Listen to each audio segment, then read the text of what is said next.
Go gatelela botlhokwa jwa go sala melao le tsamaiso ya ditlhopho morago. Lekgotla la IEC le kopa maitshwarelo mo setšhabeng morago ga dikgwetlho mo ditlhophong tsa batlhophisi le batswana ba ba kwa mafatsheng a C. Amo go tsaya metshameko setlhopha sa VTMSC se fenya e le la ntlha mo pakeng ya 2024-2025 ya ligi ya kgolwane ya FNB Premiership. Wetso madume dikgang ke tsa Botswana television tsa nako ya bosupa tse di gasang ka tlhamalalo tota go tswa toropo kgolo ga borone ke bidiwa Benson Putego yo tsyo tolokololang ka puya diata bidiwa Patricia Chobonyane ga re tsena mo dikganyeng.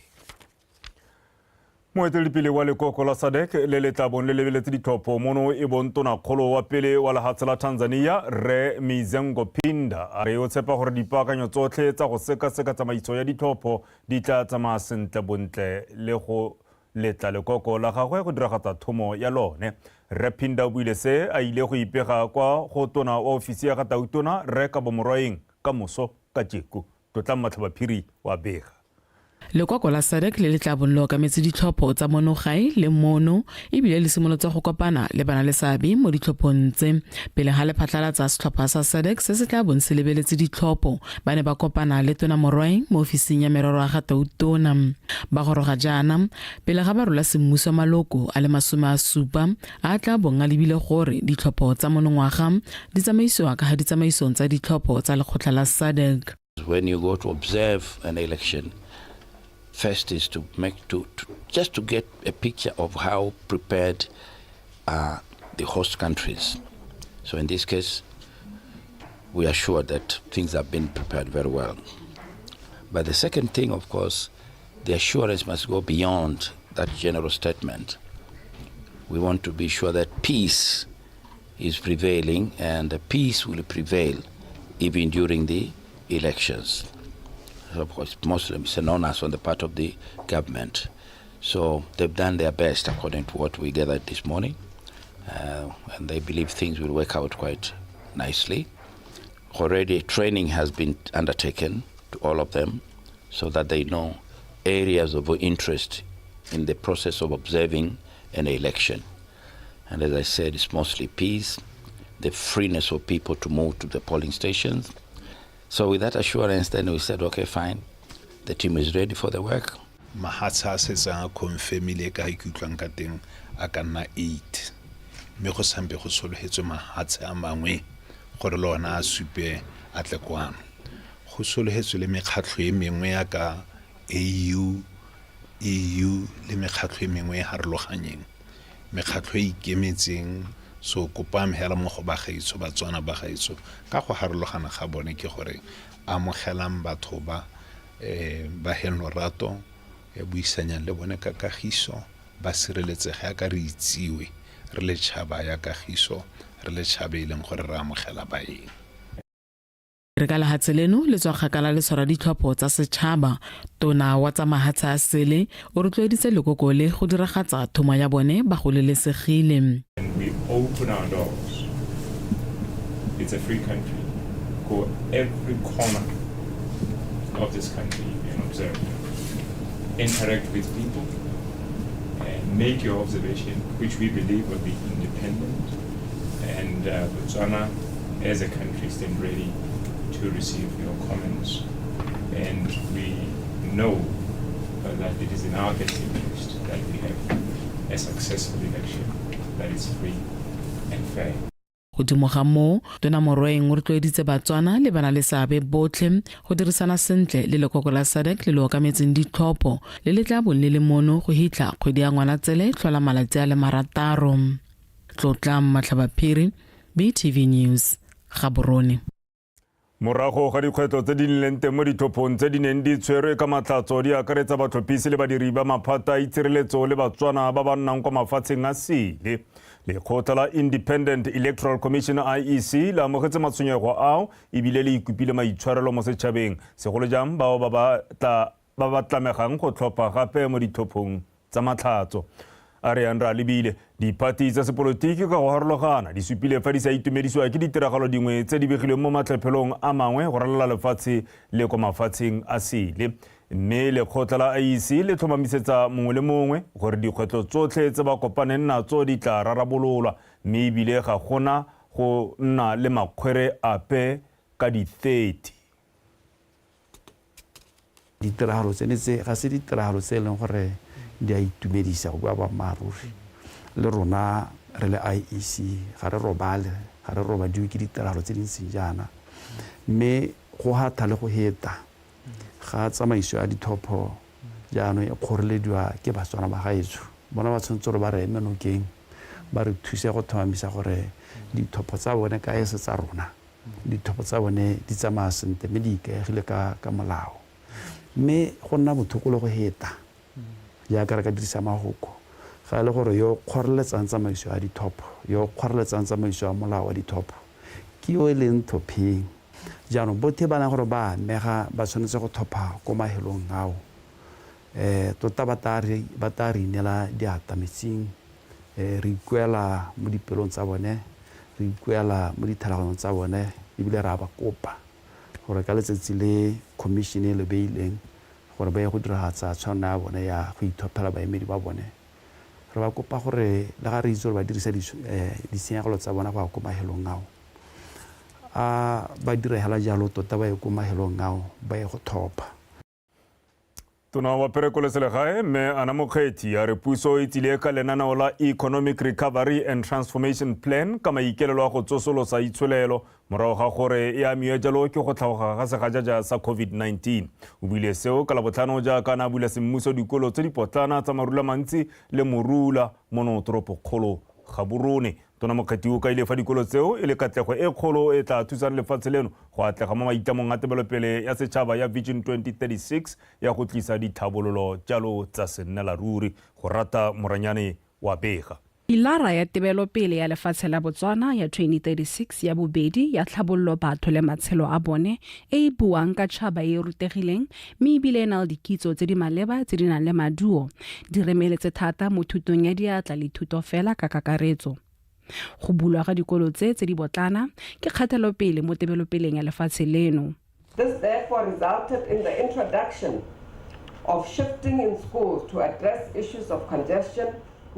ka lebaka la bolwetse jwa COVID-19 puso e ne a bona go le botlhokwa gore e tle ka lenaneo la ERTP ka madi a kana ka 160 million pula go aga dikolo tse di potlana di le pedi mo Gaborone ka ngwaga wa madi wa 2021-2022. Bagetso ka go ya dikolo tse ke kgatelopele ya tona e tsamaelanang le pilara ya tebelopele ya lefatshe leno ya tlhabollo ya batho le matshelo a bone e tla thusang go fetola lefatshe leno mo go nneng la itsholelo e go godimo. National Vision 2036 pillar of human and social development, which aims at providing knowledge with quality education to Botswana at all levels and will significantly contribute to the attainment of Botswana's ultimate goal of becoming a high-income status country. Tiro ya dikolo tse e kgonagetse ka thulaganyo ya lenaneo la Economic Recovery Transformation Plan e lopileng madi a kana ka 160 million pula le le simolotseng ka ngwaga wa 2021 kgwedi ya Ngwanatsele e le malatsi a le 29. Government baretso is mandated through local. Kelelo magolo a lephata la tlhabollo magae ke go berekisana le dikhansele go atlega mo ditlhabololong tsa go tshwana le tse. Go tlamela Batswana ka dikago le ditlhabololo ke nngwe ya maitlamo a rona ka jalo re tshwanetse go berekisana le bana le seabe go netefatsa fa bana ba dikolo ba bona thuto ya maemo a kwa godimo ke ka jalo dikolo tse di leng botlhokwa to ensure that children have access to quality education, and this is the primary reason why these two schools were constructed. Despite the challenges kwa ntleng ga dikgwetlo tse re nnileng natso re motlotlo go bo re kgonne go fetsa dikago tse tsa dikolo tse di potlana mo Gaborone. 6 and phase 4. Fa ditiro tseo di abetswe dikhamphani tsa Batswana mme di ne tsa wediwa ka madi a neng a beilwe le mo nakong e neng ba inetswe. Go rata Moranyane, BTV News, Gaborone.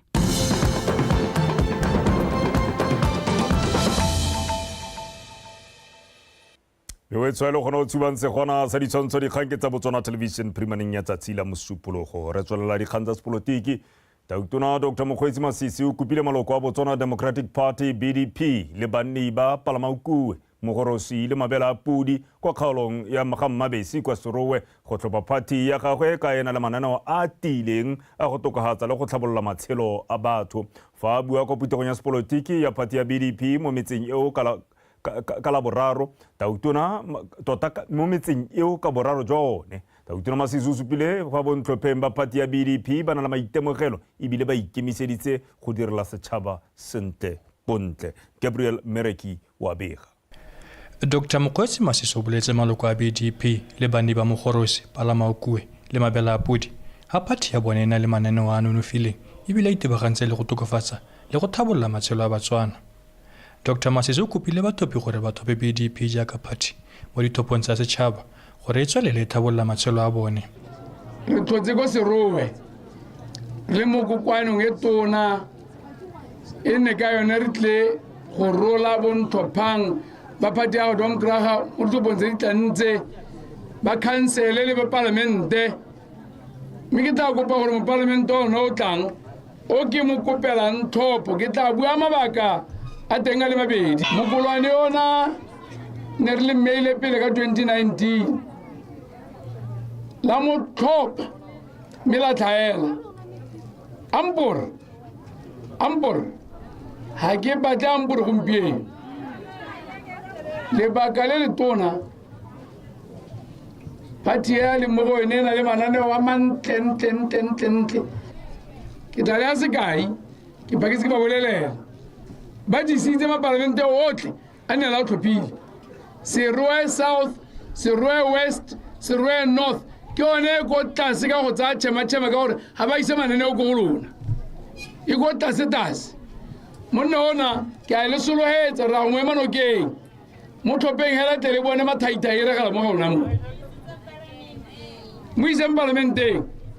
O kopile ba rotloetse gore ba seka ba itoa tsebe ke batho ba ba lekang go senya leina la party jaaka BDP e semeletse ka go tokahatsa matshelo a bone. Ke kopa gore se ka la itega tsebe le bolelo dio tse e leng gore ga se boammaaruri ka tlotla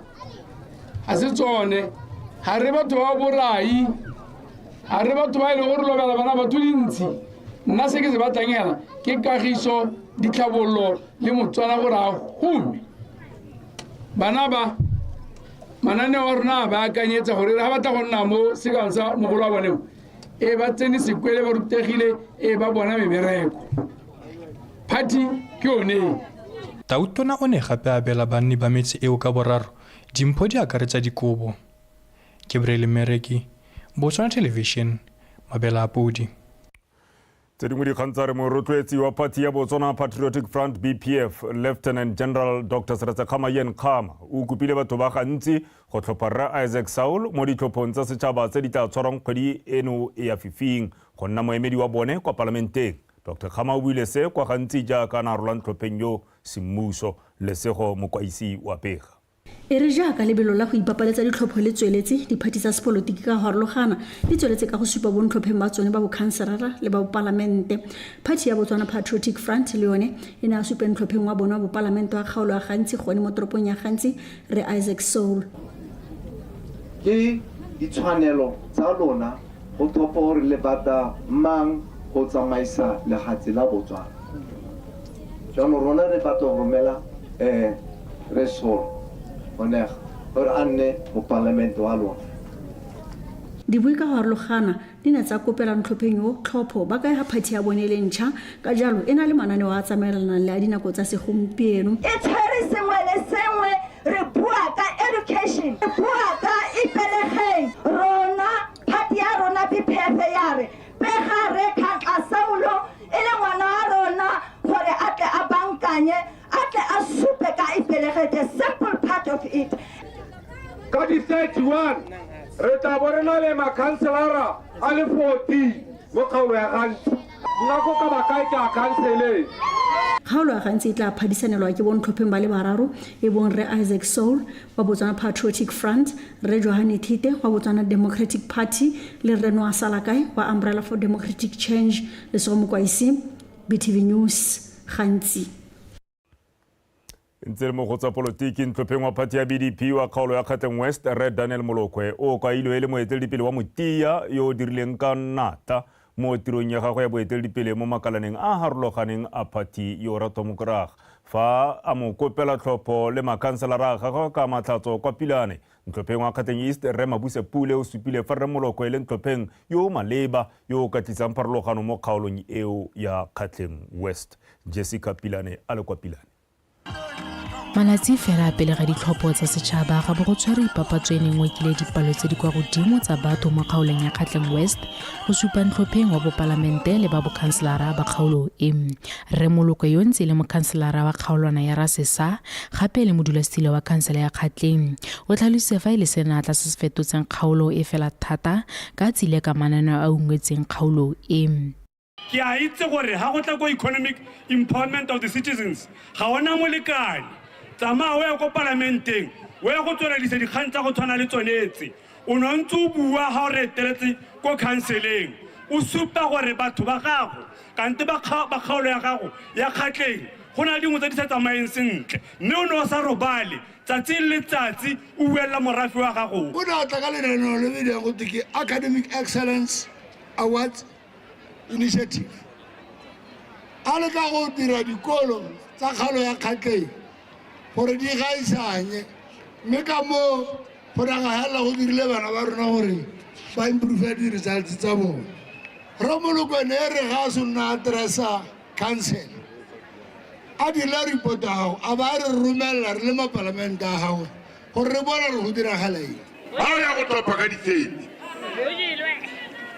o tshwanetse gore UDC le BCP le BPF ba tingwa topo ka ntata gore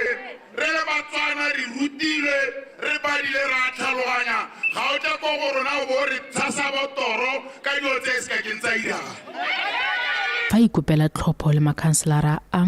Re Molokwe o supile fa diretse kgaolo ya Gauteng mme bile a tla tswella ka go baya dikeletso tsa batho ba yone kwa pele. Ke kopa tlhopho ya lona le ba ke na le bone ba gore le ba ise counseling le nkise parlamenteng.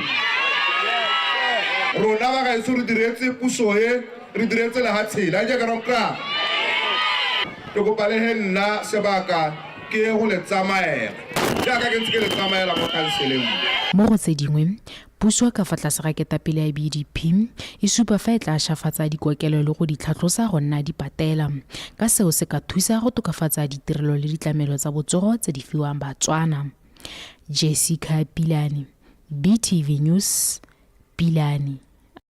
Re konatela dikgang tsa rona tsa ipapatso moeteledipele wa party ya UDC Re Dumaboko o letsa kopile batlhophi ba kgaolo ya Tati East gore ba tlhopheng wa bopalamente wa party eo le sepani sa gagwe sa gore ba tle ba kgone go diragatsa maitlamo a bone a go dira ditiro di le 100,000 ngwaga le ngwaga mo dingwageng tse 5 fa ba katla ba tsaya puso go simolola kgwedi e tlang. O buile se kwa moletong wa go rola ntlopheng wa bopalamente wa Tati East Re Thomas Mpenya le makhanselara a gagwe kwa Tati Siding mo tsatsing la Tshipi la Mabane ke di bonye le kalake wa bega. Re Boko o kgethile batlhophi go lwela go fetola puso ka go isa thopho ya bone kwa UDC ka go thopha Re Mpenya le makhanselara a gagwe gore ba te ba kwele dintenyane tse di tang ka puso ya UDC tse di mo maitamong a bone di tshwana go amogedisa bagodi madi a kanang ka 1,800 pula. Ha re tshwaraganeng rotlhe le lona mapodisi le masole mongwe le mongwe ka di 30 tsa ga October re bo re ya ko matlhophelong ba ba tlhophang gompieno tsenang ka tšhesego ya go batla go hetola diemo tse le tshedisetswang mo go tsone. Viva umbrella viva. Ga re bue ka go thopa mo parlamente hela re bue ka mo councilora hela re bua ka gore ngwaga ona ke ngwaga a diphetogo tsa go hetola puso diphetogo tsa go hetola matshelo a lona. Matshelo a lona ka letoko la ditiro le uma le malwetse le tse dingwe hela tse e leng go di a le tshwenya go neelwa ditsha tse di senang ditamelo. Dibui di kaile fa Re Mpenya yo sa leng a diretse motse wa Tati Siding e santse e le rra boipelego a tsamaisa lenaneo la ipelegeng e le senata se se supileng bokgoni jwa sone mo go eteleleng batho pele. Baeteledipele ba ba boikanyo baeteledipele ba ba sa tshusiweng, baeteledipele ba ba sa rekweng, ba ba sa rekegeng, re batla baeteledipele ba ba ntseng jalo. Fa amogela thomo ene le makhanselara a gagwe ba buile fa ba ikaeletse ebile ba ikemiseditse go emelela matshwenyego a batho. Go tswa mo metseng ya 30 East le 16 ke batla go le tshepisa ke le ngwana a lona ke berekile mo 30 East mo metseng ya lona lote gore ke eme ha pele ha lona ha pele ha borara gore ya ka ke berekile le lona ke le ra boipelego dingwaga tse dikana ke berekile le lona ke tsamaisa ipelegeng mme ke ikaeletse ke ikemiseditse batsadi ba me gore ke talo emela. Bathophi ba rotloeditswe go tsaya ditshwetso tse di maleba ka letsatsi la ditlhopho go batela lefatshe leno bokamoso jo bo siameng. Ke di bonye lekalake BTV News that deciding. Tsoridiwa tsa ka tselentseng ya lomme ga di kodiwela go sena khutwana sa tsa metshameko kgaitsedi yake Liza o sekeng o gonefa.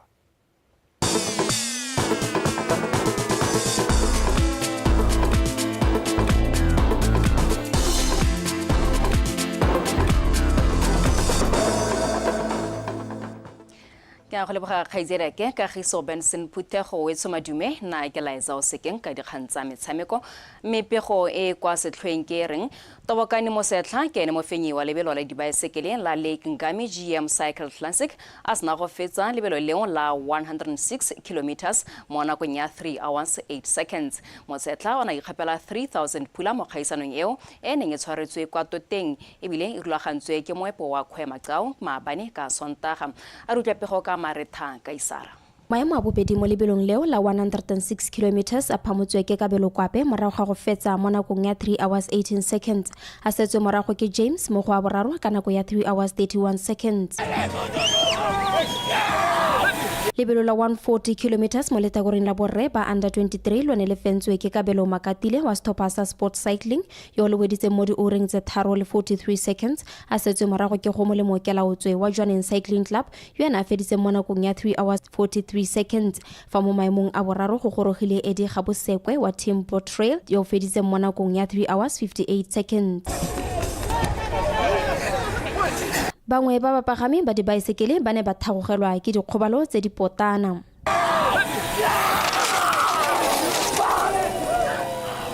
Mopagami wa tota wa monongwaga re khumoitse le mapitsi wa kgoletse barulaganye kgolo ya dikgaisano tsa monongwaga a supa fa ba itemogetse koketsego ya bana ba ba botana ba ba tseneletseng dikgaisano tseo monongwaga o ne gape a supa fa lekgotla la bone le itama go ntshetsa kgaisano e ya ngwaga le ngwaga madi a kana ka 50,000 pula. The proceeds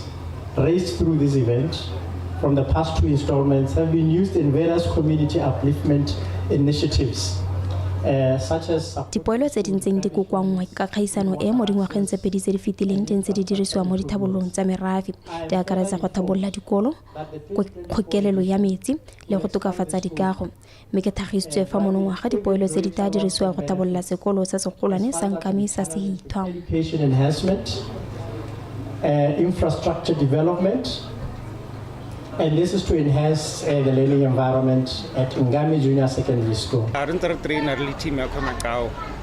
ra go tšea go bodibeng go buke re ipanganyetsa lebelo lene le overall number 1 mo 106 kilometers le number 1 mo di masters 106 ne rena le di elite tsa basadi rena le di subvets le di junior so ne go loaela thata. Kgaisano ya Lake Ngami GM Classic ya monongwaga e ne e kwadiseditswe ke batsaya karolo ba le 436 ba akaretsa bapagami ba dibaesekele batabogi le batsamai. Maretha ka Isara, BTV Sport, Toteng. Mo go tse dingwe setlhopha sa borre sa Prison 6 se weditse tikologo ya ntlha ya Liki ya Botswana Volleyball Federation ka phenyo ya sete tse 3 go tse 2 kgatlhanong le setlhopha sa Kalavango mo motshamekong o neng o tshamekelwa kwa mabaleng a SSKB kwa Mogoditshane ka mahelo a beke a rutlapego e tletseng ka Khomotso Sefako. mo seteng ya ntlha motshameko batshameki ba Prisons ba ne ba tsenya Kalavango ka fa tlase ga kgatelelo e masisi go ka gapa motlhofo ka 25-14 fela banna ba ga Mokatisi ke a leboga Pebe ba toga ba repisa tshameko a bone mo seteng ya bobedi selo se se neng sa busetsa Kalavango mo motshamekong go ka fenya ka 25-21 seta a boraro e be le masheta le go feta jaaka dithopa ne di supa tshameko a maemo a go godimo go fita Kalavango ba gapa ka 39-37 e re Kalavango e lebile go ka fetsa le motshameko mo seteng ya bone e le yone e neng le masheta banna ba Prisons ba ba go morago ba e fenya sete eo ka 26-24 go isa motshameko kwa deciding set morago ga tshameko e nngwe gape eno nofileng ka dithopa tseo Prisons e na felela e fenya sete eo ya bothano ka 15-13 go ka fetsa tikologo ya ntlha ka moa go godimo wa phenyo eo ya sethopa sa Prisons e ne e batlogela ba le mo memong a bosupa a lekeo ya dithopa tse 14. Prisons is a good team e leng gore they've been playing together for nako e rileng and we're still trying go bona di-combination tsa rona ka our young players. We lost 3-2 and I believe it was the positives tsa yone di dintsi on our side gore we were able to introduce bananyana ba rona ba bangwe for the first time ba tshameka volleyball mo leagueng. So go gateng we are happy though we didn't win the game but we have a lot of positives to take from this game. Totara heditse first round ga win but we didn't expect gore re tshamekile ga re tshamekile today. Ela plan ne le gore ngwe re ka tshameka le Kalavango 3-0 because ne re deserve to win that match ka 3-0. It's only that bana ba na le lapse nyana mo second set. But be ke hala ke a bona rona me ha ko ha re berekela ka bana ba le teng due to letsatsi ga ba bangwe ne ba ntse ba sa train le rona me hela ke be ke hala ke changer ke ra disabo tse lile di hala di pick up match on the third set and fourth. Borra ba Kalavango bana ba kgona go iphimola dikeledi mo motshamekong wa bona wa bobedi wa letsatsi fa bana ba padimola sethopa sa dikwena ka sete tse tharo go lefela tsa 25-20 25-22 le 25-9 ka go lethakore la bomme sethopa sa Dynamite se kwaditse phenyo ya sone ya ntlha ka go fenya ya Rose ka sete tse tharo go lefela tsa 25-19 25-14 ga mmogo le 25-21 go Sefako BTV Sport mo Goditshane. So pego eo ne ga rela dikgang tsa rona tsa metshameko nna le wena a re kopana gape kgante jana ka nako ya bohera bongwe ga jaanong ke tla bo ke di go neela ke dirano tse e le ka teme ya sekgowa mme kgaitsedeke ka Giso Benson Phuthego o eme sentle gore nna le ene re go gakolla gape dintlhakgolo tsa rona. Moeteledipele wa leloko kana lekoko la SADC la balebeledi ba ditlhopho Remizimgo Pinda wa gatelela botlhokwa jwa go sala melao tsamaiso ya ditlhopho morago. Lekgotla la Independent Electoral Commission IEC le ikupa maitshwarelo mo setšhabeng morago ga dikgwetlho mo ditlhophong tsa batlhophisi le ba ba nnang kwa mafatsheng a se. A setlhopha sa VTMFC se fenya e le la ntlha mo pakeng ya 2024-2025 ya liki e kgolwane ya FNB Premiership. Wetso di wetse mme ga rena tsamaemo a bosa ka ile kae ko borolo ko botsheka ko le nteng le itemogela gore maru a pula a kokwana ebile ya sarasara hale le hale ke go nna hela ka tsholohelo gore ya monongwaga ke ena magadi tla di ka ile ya masubelele wetso a kortlhere tšhentšheng mme re se ka ra lebala gape gore moroka o sita ka liru a nne kagiso.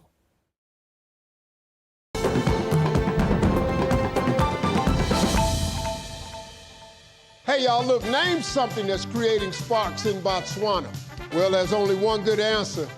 and that's Botswana Ignite. As promised, we're firing up the local industry with multiple projects, and we're busy filming a series of Family Feud Botswana that will be on your screens next year. But here's the thing. We're so excited about Family Feud that we're bringing you a sneak preview. Let's get it on.